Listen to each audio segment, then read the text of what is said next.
दीवारों पर बैडमिंटन की मेडल, स्विमिंग की ट्रॉफियां और बीच बीच में 90% से ज्यादा नंबरों के सर्टिफिकेट टंगे हैं।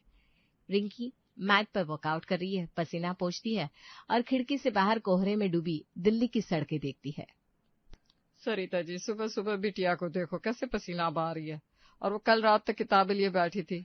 बहुत मत पढ़ाओ, बहुत मत खिलाओ, आगे चलकर क्या करेगी ये सब। अरे बहन, जो गुण भगवान ने दिए हैं उन्हें क्यों दबाएं? मेरी बिटिया को जो करना है करने दो।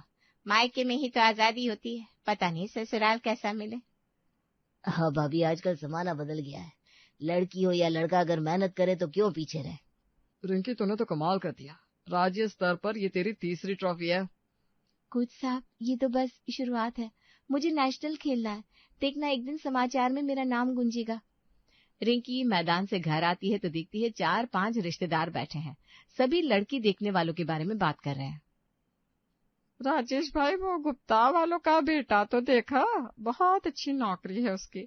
बस उन्होंने एक शर्त रखी है, बहू उनके घर रहे, कोई नौकरी ना करे, बाहर ना निकले। तो मत दो रिश्ता। मेरी बेटी पढ़ी लिखी है, खेलती है, नौकरी करेगी। जो उसे रोके वो हमें नहीं चाहिए। बिल्कुल सही कहा राजेश जी। रिंकी के सपने हैं, हम उसे किसी की खातिर पीछे नहीं धकेल सकते। कुछ दिन बाद फिर कोई रिश्ता आता है, फिर कोई शर्त रख कर जाता है।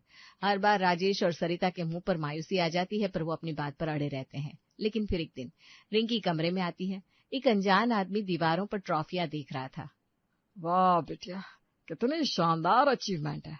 बैडमिंटन, पढ़ाई, सब में अव्वल। क्या बात है, वाह बे वाह। सरिता जी, हमें तो ऐसी ही बहू चाहिए, पढ़ी लिखी, हुनरमंद। हमारा विक्रम भी कुछ ऐसा ही है, उसे भी खेलकूद से बहुत प्यार है। रिंकी विक्रम से बात करती है। सच बताऊं तो मुझे एडवांस लड़कियां ज्यादा पसंद है, क्योंकि वो दिमाग से तेज होती हैं और अपने पैरों पर खड़ी होती है। तुम अपना काम कभी मत छोड़ना, चाहे कुछ भी हो जाए। रिंकी समझ जाती है ये लोग उसे देखने आए हैं।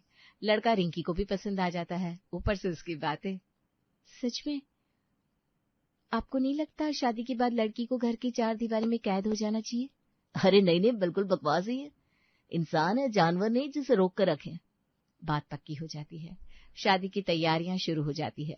विदाई के वक्त रिंकी रोने लगती है। माँ गले लगाती है और बेटा, तू किसी से कम नहीं है, अपनी जिद मत छोड़ना, और अगर कभी बुरा लगे तो इस घर का दरवाजा तेरे लिए हमेशा खुला है।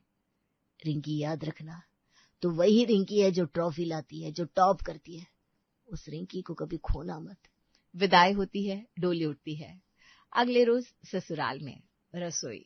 सुबह के 6 बजे रिंकी नींद से उठती है और रसोई में आती है। सास पहले से मौजूद है। आजा बहू, देख ले, देख चाय पत्ती कितनी डालनी है, पानी कितना लेना है, दूध कितना डालना है, सब देख ले। मुझे ना बिल्कुल यही पसंद है कि सब माप तोल से हो। क्यों? रिंकी सब करती है, परफेक्ट चाय बनती है। वो नाश्ते में पराठे बनाने लगती है। सास पराठा देखती है और चेहरा बनाती है। अरे बहू, ये रोटी तो बहुत मोटी है। हमारे यहाँ बहू को रोटी बेलना आना ही चाहिए, वो भी इतनी पतली कि नजर से दिखे नहीं। और देख, नमक बहुत कम है इसमें, अगली बार ध्यान रखना। वैसे तुमसे पतली रोटी की उम्मीद तो मुझे पहले दिन से ही नहीं थी, लेकिन कईयों को सही किया है मैंने। मजाक कर रही हूँ। माँ जी, मैं ध्यान रखूंगी। वैसे सही कहा आपने, मुझसे मोटी पतली क्या रोटी की उम्मीद ही नहीं रखनी चाहिए थी। मैं भी मजाक कर रही हूँ। दोपहर का लंच। रिंकी दाल बनाती है, सास चखती है। बहू, दाल में घी कम है और हींग थोड़ी ज्यादा पड़ गई है। ये सब समझ समझ कर बनाना पड़ता है। तू नहीं है, सीख ले। वैसे दाल तो 2 साल का बच्चा भी बना ले, तुझे नहीं आती क्या? हैरानी की बात है। रिंकी को गुस्सा तो बहुत आता है, लेकिन समझ जाती है कि सास तो सास ही होती है, पंगा लेकर कोई फायदा नहीं। फिर शाम को लिविंग रूम में रिश्तेदार आए हैं, ममता चाची और चाचा। वाह कविता भाभी, बहू बहुत सुंदर लाई हो। चेहरा देखो निखरा हुआ, बिल्कुल बहू मटेरियल है। चाची, घर की जिम्मेदारी संभालना भी तो आना चाहिए बहू को, धीरे धीरे सीख रही है। रिंकी पानी का ग्लास लेकर आती है। सास उसे देखकर कहती है, रिंकी, पानी में थोड़ा सा नींबू और पुदीना डालकर देना चाहिए था। मेहमानों के लिए सादा पानी नहीं रखते, समझा करो, रिवाज है। जाओ फ्रेश बनाकर फिर से ले आओ। भाभी, आप तो बहुत सख्त है। नहीं नहीं, आई है, छोड़ो ना। वैसे भी पहले भी तो इस घर में हमें सादा पानी ही मिला है, ये रिवाज कब बना? बहू के आने के बाद क्या? रिंकी को गुस्सा तो बहुत आता है, लेकिन वो क्या है ना, सास से पंगा कोई नहीं लेना चाहता। अरे नहीं नहीं भाई, पहले से ही था रिवाज। वो तो आप आती थी तो कभी नींबू नहीं होता था, कभी पुदीना। वैसे छोड़ना नहीं चाहिए, घर की बहू है, उसे सब सीखना ही तो होगा। खैर सारा दिन काम करने के बाद रिंकी और विक्रम बेडरूम में बैठे थे। क्या हुआ रिंकी, बहुत थकी हुई लग रही हो? विक्रम जी, माँ को मेरा बनाया हुआ सब कुछ बेस्वाद लगता है। नमक कम, घी कम, रोटी मोटी। मैं सच में कुकिंग में अच्छी नहीं हूँ क्या? अरे बकवास करती है, तुम चीजें बहुत अच्छी बनाती हो। बस माँ को ना पुरानी आदत है, उन्हें लगता है कि बहू को अपने हिसाब से डालना चाहिए। पर तुम घबराओ मत, मैं हूं ना तुम्हारे साथ। कल से मैं तुम्हें क्लब लेकर चलूंगा, बैडमिंटन खेलने। चलोगी ना? सच में? पर माँ जी ने कहा था सुबह घर के काम होंगे, मैं रोज कैसे जाऊंगी? मैं माँ से बात कर लूंगा। तुम्हारी हॉबी है, तुम रोज 2 घंटे निकाल सकती हो, बाकी काम मैं और माँ देख लेंगे। रिंकी की आंखों में उम्मीद जगती है। लेकिन सुबह फिर रसोई में रिंकी रोटी बेल रही है, पतली और गोल। सास आती है और देखती है। हाँ अच्छा, आज रोटी ठीक बनी है। रिंकी, आज मुझे बाजार जाना है, शाम को कुछ रिश्तेदार आने वाले हैं, उनके लिए मिठाई बनानी है। तू बना ले, मैंने रेसिपी लिख कर रखी है। जी माँ जी बना दूंगी, लेकिन अभी तो मुझे क्लब जाना है। क्या कहा? क्लब? मिठाई कौन बनाएगा फिर? पहले मिठाई बना। रिंकी सारा दिन मिठाई बनाती है, खाना तैयार करती है, थक जाती है। और फिर शाम को चीनी थोड़ी कम है, मिठाई की मिठास ही तो उसकी पहचान है। अगली बार पूरी पाव भर चीनी डालना। पता नहीं कैसे हाथ सही बैठेगा इसका। रिंकी चुप। लेकिन फिर अगले दिन सुबह का समय रिंकी ने हिम्मत की और कविता के सामने क्लब जाने की बात रखी। माँ, सोसाइटी में बैडमिंटन क्लब खुला है, विक्रम जी ने कहा है कि मेंबरशिप करा देंगे, तो मैं सुबह 6 से 8 बजे तक जाऊंगी, तो बाकी सारा दिन काम में लग जाऊंगी, क्योंकि माँ खेलना मेरी हॉबी है। क्या? अभी अभी आई है यार, क्लब लब की बातें करती है। पहले घर के सारे काम आ जाने दे, हमारे रीति रिवाज अच्छे से सीख ले, फिर जो करना है करना। माँ जी, मैं रीति रिवाज सीख तो रही हूँ, सारे काम भी कर रही हूँ, बस सुबह 2 घंटे मेरे लिए बहुत जरूरी है। ये मेरा स्ट्रेस रिलीवर है और मुझे पेशेवर खिलाड़ी बनना है। तभी ससुर भी वहां आ जाते हैं। क्या बातें हो रही है भाई? सुनिए, आपकी बहू को बैडमिंटन क्लब जाना है सुबह सुबह। रिंकी, अभी कुछ दिन रुक जाओ बेटा, पहले परिवार के साथ समय बिताओ, बाद में। पापा जी, बाद में कब होगा? मैंने अपनी पढ़ाई भी रखी है, अपना खेल भी। मुझे सिर्फ थोड़ा समय चाहिए, बाकी मैं सब कुछ संभाल लूंगी। नहीं नहीं बेटा, अभी नहीं, आसपास के लोग क्या कहेंगे, समझा करो, रिवाज है। रिंकी कमरे में चली जाती है। रिंकी खिड़की के पास खड़ी होती है। वो बाहर पार्क में बच्चों को बैडमिंटन खेलते देखती है। उसकी आंखें भर आती है। उसे अपने पापा की बात याद आती है, तू किसी से कम नहीं। वो शीशे में अपना चेहरा देखती है। वही चेहरा है, पर आत्मविश्वास थोड़ा फीका पड़ गया है। मैंने कभी किसी की बात नहीं मानी, कभी किसी के सामने झुकी नहीं। फिर ये नई रस्में, नई जंजीरें क्यों? क्या सच में ससुराल आकर सब छोड़ना पड़ता है? अपने माँ बाप का बनाया हुआ ये रूप, ये हौसला। ठीक उसी वक्त कोई दरवाजा खटखटाता है और कविता बिना अंदर आए बाहर से आवाज लगाती है। रिंकी, अभी रसोई में आजा, मुझे अचार बनाना है। तुझे सिखाऊंगी हमारे यहाँ अचार कैसे बनता है, फिर सब्जी मंडी से सामान लाना है, जल्दी कर। जी माँ जी, आ रही हूँ, पर प्लीज कल से मुझे सुबह के 2 घंटे दे दीजिए, बाकी सारा दिन मैं आपके कहे अनुसार चलूंगी, आई प्रॉमिस। सास को ये सुनकर थोड़ा झटका लगता है। वो बिना जवाब दिए चली जाती है। अगली सुबह रिंकी के ससुराल की रसोई। रिंकी चूल्हे पर खड़ी है, एक हाथ में चम्मच, दूसरे हाथ में मोबाइल। मोबाइल पर उसकी कॉलेज की सबसे करीबी दोस्त नेहा की तस्वीर आ रही थी। नेहा ने कुछ दिन पहले ही देश की एक बड़ी कंपनी में 2 करोड़ का पैकेज साइन किया था और उसकी एक बिजनेस मैगजीन में स्टोरी भी छपी है। रिंकी जूम करके नेहा का चेहरा देखती है। नेहा चमक रही है, उसके कंधे पर ब्लेजर, हाथ में अवार्ड। रिंकी की आंखों में पानी आ जाता है। तभी सास आ जाती है। अरे रिंकी, सुबह सुबह क्या फोन लेके खड़ी है? पराठे जल रहे हैं, देख तो, दूसरी तरफ से काला हो रहा है। रिंकी झट से मोबाइल रखती है। देखा, अब ये पराठा कौन खाएगा? भाई, जब घर का काम करो तो पूरा दिमाग लगाओ। माँ जी, मैं अगला पराठा ठीक बनाऊंगी। नेहा ने कल एक अवार्ड जीता और मैं सोच रही थी अगर मैं प्रैक्टिस करती रहती तो शायद मैं भी। अरे नेहा व्याह का छोड़, तू अब इस घर की बहू है। अभी बाजार से सब्जी लानी है, फिर कल के लिए दालें निकालनी है, दोपहर के कपड़े इस्त्री करने हैं। यही तेरा अवार्ड है अब रिंकी, समझ गई? रिंकी बिना जवाब दिए सिर हिला देती है। विक्रम रसोई में आता है और सारा नजारा देखता है। अगले दिन सुबह दरवाजे की घंटी बजती है। रिंकी दरवाजा खोलती है। बाहर खड़े हैं राजेश और सरिता, उसके माँ पापा। रिंकी झट से झुककर पैर छूती है। जब वो सीधी होती है तो राजेश और सरिता एक दूसरे को देखकर सहम जाते हैं। सरिता का हाथ हवा में रुक जाता है। रिंकी, क्या हुआ तुझे? ये तू है? 1 महीने में इतना बदल गई? बिटिया तेरी आंखों के नीचे कितने गहरे निशान हैं, और ये तेरा चेहरा क्यों इतना पीला पड़ गया है? तू वही है जो कभी बगीचे में चिड़िया की तरह फुदकती थी? तू वही है जो रोज मुझे अपनी बैडमिंटन की नई ट्रिक बताती थी? पापा अंदर आओ ना, मम्मी जी बुला रही हैं।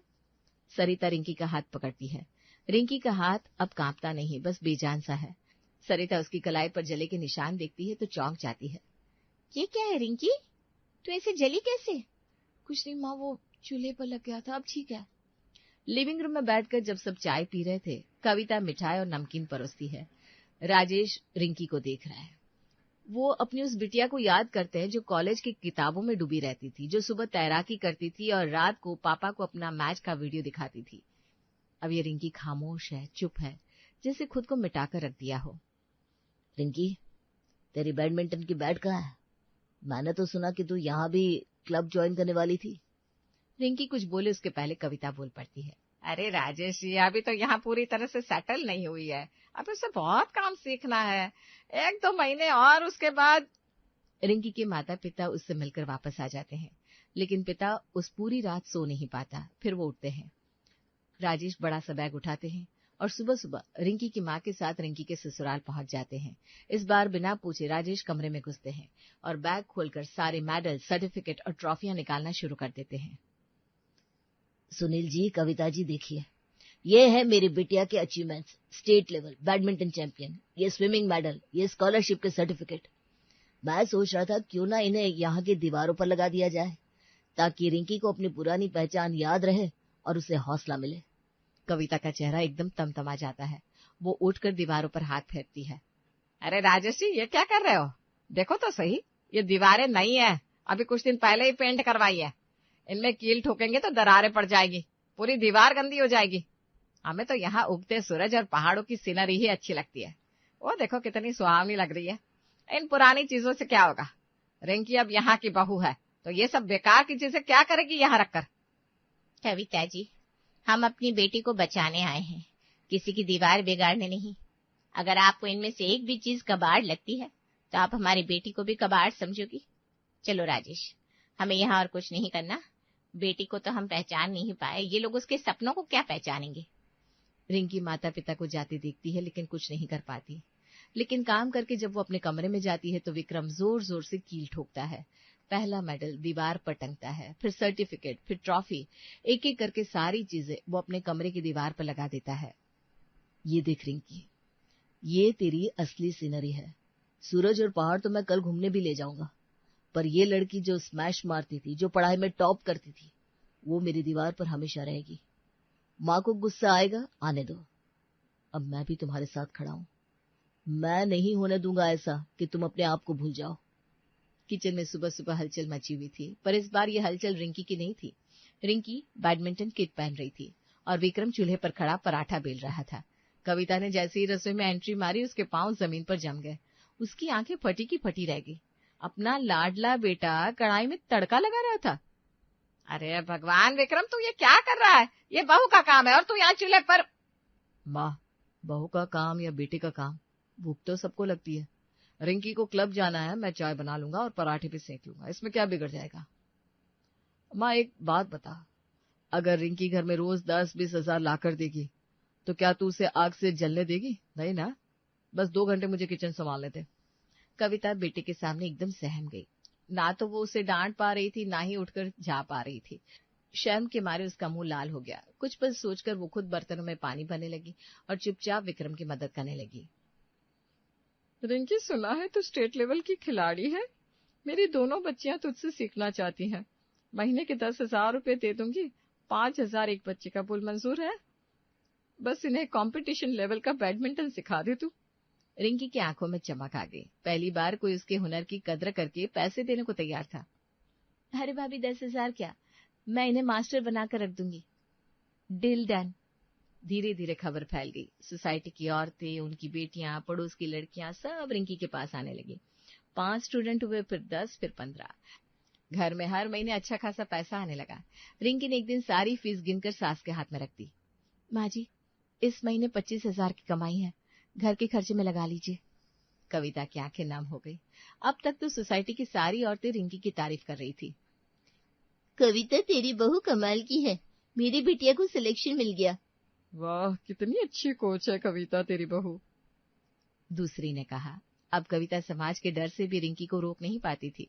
अगर वो रोकती तो सारी कॉलोनी उन्हें भला बुरा कहती, और ऊपर से पैसा भी तो घर में आ रहा था, जिससे रसोई का बजट आराम से चल रहा था। कविता, अब तो बहू ने सबको मुंह तोड़ जवाब दे दिया, अब हमें किसी से डरना नहीं पड़ता।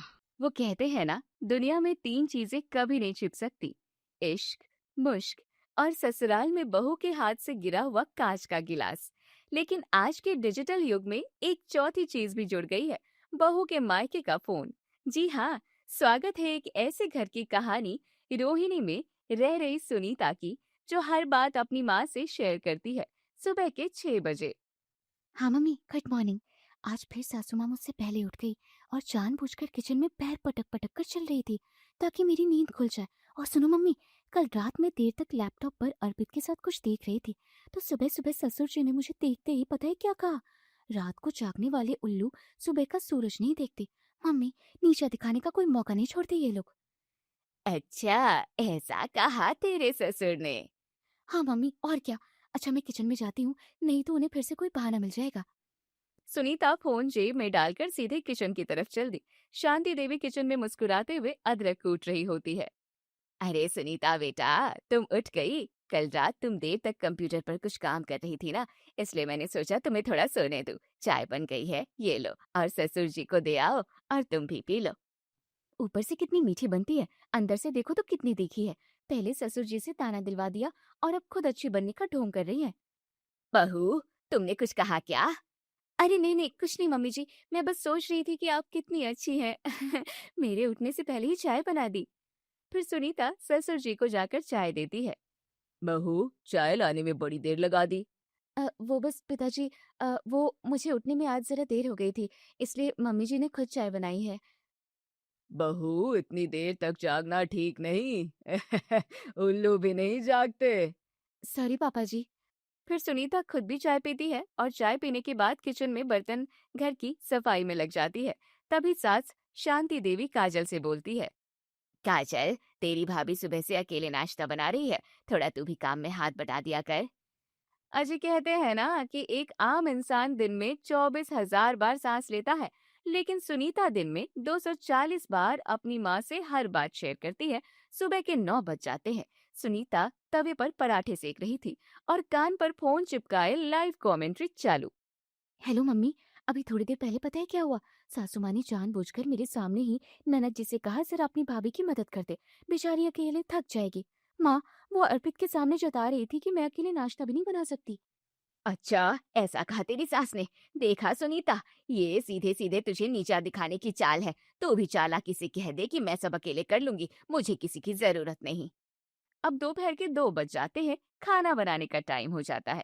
सुनीता किचन में खाना बनाने चली जाती है और ननद काजल सोफे पर बैठी फोन में कुछ देख रही होती है। उसे फोन चलाते देख शांति देवी बोलती है। आजकल की लड़कियों को रील बनाने से फुर्सत मिले तब ना घर का कुछ करे। सुनीता किचन में खाना बनाने चली जाती है और अपनी माँ को फोन लगाकर बताने लगती है।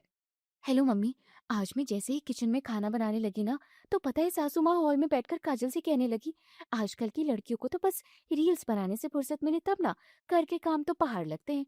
मम्मी, वो सीधे मुझे ही सुना रही है। ये लोग तुझे क्या नौकरानी समझते हैं?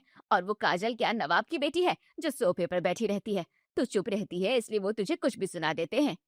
तभी शांति देवी को आते देख सुनीता ने फोन रख दिया। अरे बहू, तू सुबह से अकेली लगी है, बहुत थक गई होगी। तू बाहर जाकर टेबल पर खाना लगा, रोटियां मैं सेक देती हूँ, जल्दी हो जाएगा। मैं खूब अच्छे से समझती हूँ ये चाल आपकी। आप सबको दिखाना चाहती हैं कि सास ने बहू को रोटियां बनाकर खिलाई। अरे नहीं मम्मी जी, आप परेशान मत होइए, मैं कर लूंगी। अरे नहीं, ला बेलन मुझे दे, तू ये खाना ले जा और बाहर सबको खिला। शांति देवी सुनीता के हाथ से बेलन लेकर खुद रोटियां बनाने लगती है और सुनीता बाहर टेबल पर सबके लिए खाना लगाती है। सबके खाना खाने के बाद शांति देवी ने बहू को आराम देने के लिए खुद सारे बर्तन सिंक में रख दिए, लेकिन सुनीता ने कमरे में जाते ही फिर फोन मिला दिया। हेलो मम्मी, अभी नीचे अजीब ड्रामा हुआ। पता है, सासू माँ ने मुझसे बेलन छीन लिया। मम्मी, मुझे तो ऐसा लगता है कि वो दिखाना चाहती हैं कि उनसे अच्छी सास दुनिया में है ही नहीं। अच्छा, बहुत चालाक है तेरी सास। तूने उनके हाथ से बेलन वापस क्यों नहीं लिया? अब तुम्हें तो पता है ना मम्मी, मेरी सास कहाँ मानने वाली थी। अब सुनीता की माँ हर रोज फोन आने लगे। शाम 4 बजे सुनीता किचन में चाय बना रही थी। तभी ननद काजल वहां आई और फ्रिज से पानी की बोतल निकालते समय उसका पैर नीचे रखी झाड़ू से टकरा जाता है। अरे भाभी, ये झाड़ू यहाँ बीच में क्यों रखी है? अभी मैं गिर जाती तो इसे साइड में रख दीजिए। काजल तो बोलकर चली गई, लेकिन सुनीता का पारा चढ़ गया। उसने तुरंत माँ को फिर से कॉल लगा दिया। मम्मी देखो, यहाँ तो अब हद पार हो रही है। ननद आकर मुझे समझाने लगी और कहने लगी कि झाड़ू बीच में क्यों रखी है। अभी मैं गिर जाती तो? अब बताओ, उसे दिख रही थी तो खुद हटा देती, मुझे टोकने की क्या जरूरत थी। उस नवाब की बेटी की इतनी हिम्मत! अरे झाड़ू खुद से भी तो रख सकती थी। सारा काम खत्म होने के बाद सारा काम तो खत्म हो ही गया है, थोड़ी देर जाकर मम्मी से मिलाती हूँ। फिर सुनीता सास शांति देवी से जाकर बोलती है। मम्मी जी, घर का सारा काम कर लिया है। मैं सोच रही थी थोड़ी देर मम्मी से मिलकर आ जाती हूँ, आज उनकी बड़ी याद आ रही है। अच्छा ठीक है, जाओ मिलाओ, लेकिन टाइम से घर आ जाना। अर्पित के आने से पहले तुम्हें नहीं देखेगा तो अजीब लगता है ना। मैं खूब अच्छे से जानती हूँ, अभी तो मुझे प्यार से भेज रही हो और मेरे पीछे मेरी खूब बुराई करोगी। लो जी, सुनीता सीधे अपने माँ के घर पहुंच जाती है और सोफे पर बैठते ही असली मसालेदार पंचायत शुरू हो जाती है। मम्मी, उस घर में मेरा दम घुट गया था। सासू माँ इतनी शातिर है, जानबूझकर मुझसे बेलन छीन लिया ताकि अर्पित के सामने मुझे कामचोर और खुद को अच्छी सास दिखा सके। और पता है आते टाइम क्या कहा? सुनीता बहू, जरा टाइम से आ जाना, अर्पित के आने से पहले। तुझे नहीं देखेगा तो उसे अजीब लगेगा ना। अब बताओ माँ, इसमें अजीब लगने वाली क्या बात है? अरे मैं अपनी मम्मी के घर ही तो जा रही हूँ, अब सीधा सीधा मना तो नहीं कर सकती थी ना। मत जा।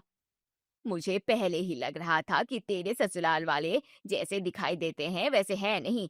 और तेरा वो ससुर गिरिधारी लाल, उम्र 65 हो गई है पर ताने देने की आदत नहीं गई। बताओ, सुबह सुबह अपनी बहू को तुझे उल्लू बोल दिया। हाँ मम्मी, और वो काजल बस काम करने का दिखावा करती है, बड़ी तेज है, जब देखो टॉन्ट मारकर चली जाती है। अरे मैं इस घर की बहू हूँ, कोई गुलाम थोड़ी ही हूँ। अच्छा मम्मी, मैं चलती हूँ, अर्पित के आने का टाइम हो गया है। शाम को उधर घर में अर्पित ऑफिस से थका हारा लौटता है। दिन भर के काम के बोझ से उसका सिर फटा जा रहा था। वो थके कदमों से लिविंग रूम में आया और सोफे पर बैठ गया।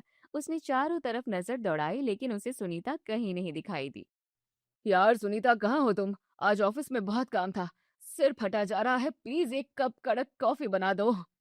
घर में सन्नाटा था। रसोई से सुनीता के आने की कोई आहट नहीं हुई। तभी शांति देवी अपने कमरे से बाहर आई। अर्पित अपनी माँ से पूछता है, माँ सुनीता कहाँ है, दिखाई नहीं दे रही? अरे बेटा, वो अपनी माँ से मिलने मायके गई है। कह रही थी आ रही है। मैंने कहा, ओ हाँ, कहा भी था कि अर्पित के आने से पहले आ जाए। अब अर्पित थोड़ा परेशान होकर तुरंत सुनीता का नंबर मिलाया और फोन कान से लगाया और फोन की घंटी बजती है। इतने में सुनीता घर पहुंच जाती है और अंदर आते हुए फोन उठाती है। हेलो सुनीता, कहाँ हो तुम? माँ बता रही है कि तुम मायके गई हो। यार आज ऑफिस में बहुत काम था, सिर फटा जा रहा है, प्लीज जल्दी आकर मेरे लिए एक कप कड़क कॉफी बना दो। सुनीता तुरंत फोन काट देती है और अर्पित को जाकर कॉफी देती है, लेकिन कॉफी का घूंट भरते ही सुनीता का अंदर दबा गुस्सा फूट पड़ता है। अरे मैं अपनी मम्मी के ही घर गई थी, किसी पराई के यहाँ नहीं। अब मैं 2 मिनट के लिए चली गई तो इसमें भी आप मुझे सुना रहे हो? मैं अच्छे से खूब समझती हूँ, तुम मुझे गुलाम समझते हो। नहीं रहना इस घर में, जब देखो तब कोई ना कोई ताने मारकर चला जाता है। मैं जा रही हूँ मायके। सुनीता गुस्से में सीधे कमरे में जाती है, अपना सूटकेस निकालती है, उसमें कपड़े ठूंसती है और हॉल में आकर खड़ी हो जाती है। उसकी सास शांति देवी, ससुर गिरधारी लाल, ननद काजल और पति अर्पित सब हैरान होकर देखते रह जाते हैं और सुनीता पैर पटकती हुई मायके चली जाती है। जाने दो माँ, 2 दिन बाद गुस्सा ठंडा हो जाएगा तो खुद अकल ठिकाने आने पर चली आएगी। 2 दिन बाद, अर्पित बेटा, जा बहू को मना कर ले आ। ज्यादा दिन बहू का मायके में बैठना ठीक नहीं है। नई नई आई है, हो सकता है उसे यहाँ एडजस्ट करने में थोड़ा टाइम लग रहा हो। माँ के कहने पर अर्पित सुनीता को मनाकर वापस लाता है। सुनीता घर में कदम रखती ही है कि शाम की चाय का वक्त हो जाता है। सुनीता सीधे किचन में जाती है। मम्मी जी, ये चाय पत्ती का डिब्बा यहाँ किसने रखा? हमेशा इसकी जगह बदल देते हैं आप लोग।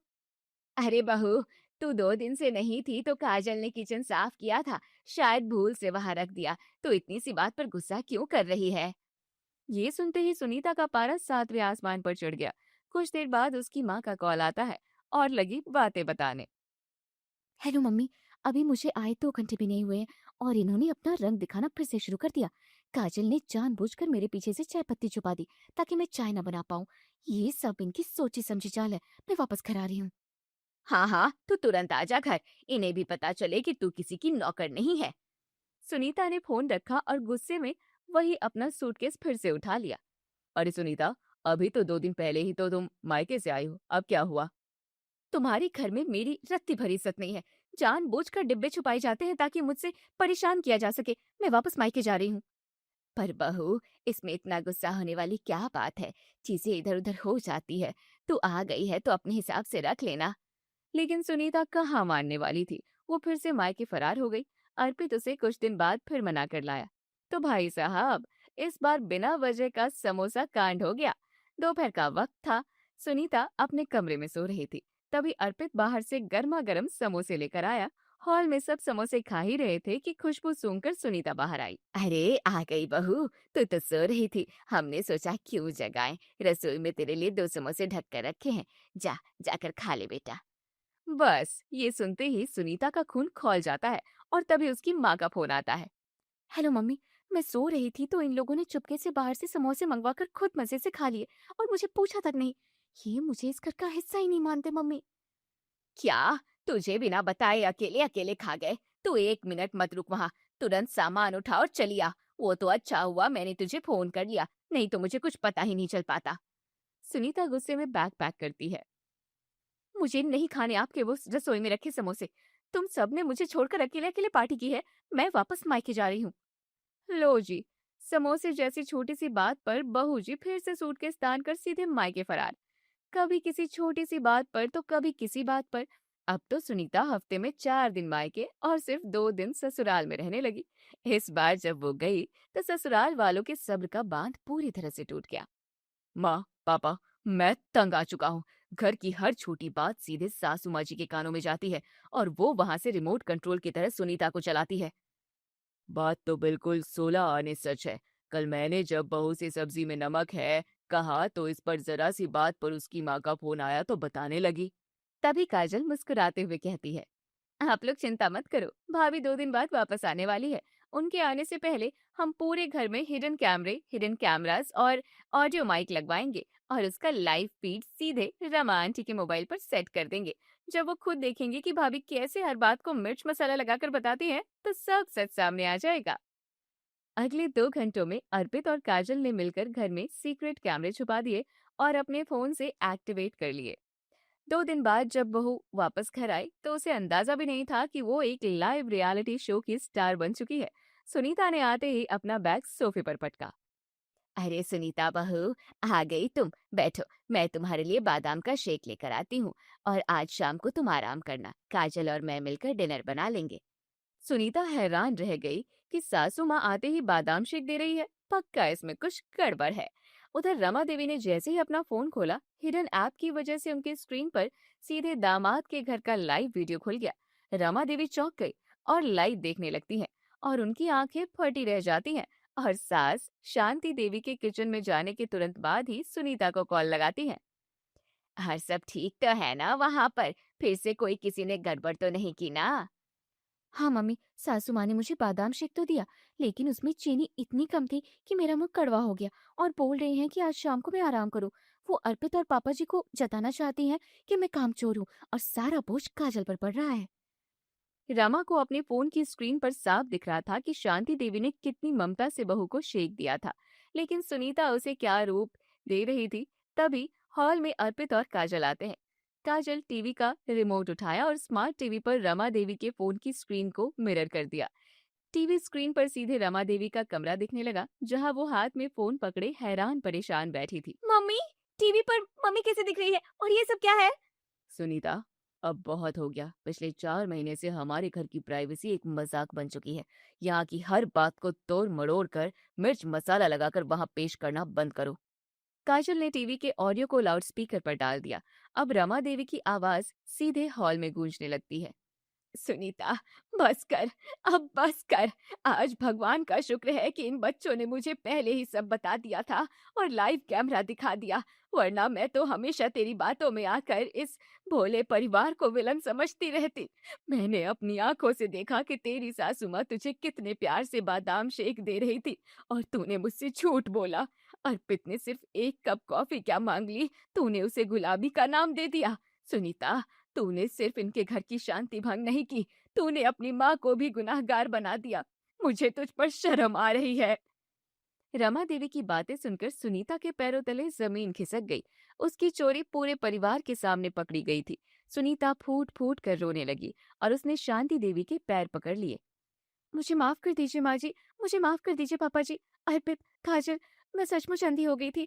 मैंने अपने ही हाथों से अपने घर में आग लगा दी। मुझे एक मौका दीजिए, मैं खुद को बदल कर दिखाऊंगी। चलो, सुबह का भूला अगर शाम को घर लौट आए तो उसे भूला नहीं कहते। लेकिन हाँ काजल बेटा, ये हिडन कैमरे अभी मत हटाना, कम से कम जब तक बहू की ये लाइव रिपोर्टिंग की बीमारी ठीक ना हो जाए। पूरे घर में एक जोरदार ठहाका गूंज उठा। सुनीता ने अपने आंसू पोंछे और अपनी माँ से कहा, मम्मी, अब मैं फोन रख रही हूँ। अब आपको दिन में सिर्फ एक ही बार फोन आएगा, सिर्फ ये बताने के लिए कि आपकी बेटी अपने ससुराल में कितनी खुश है।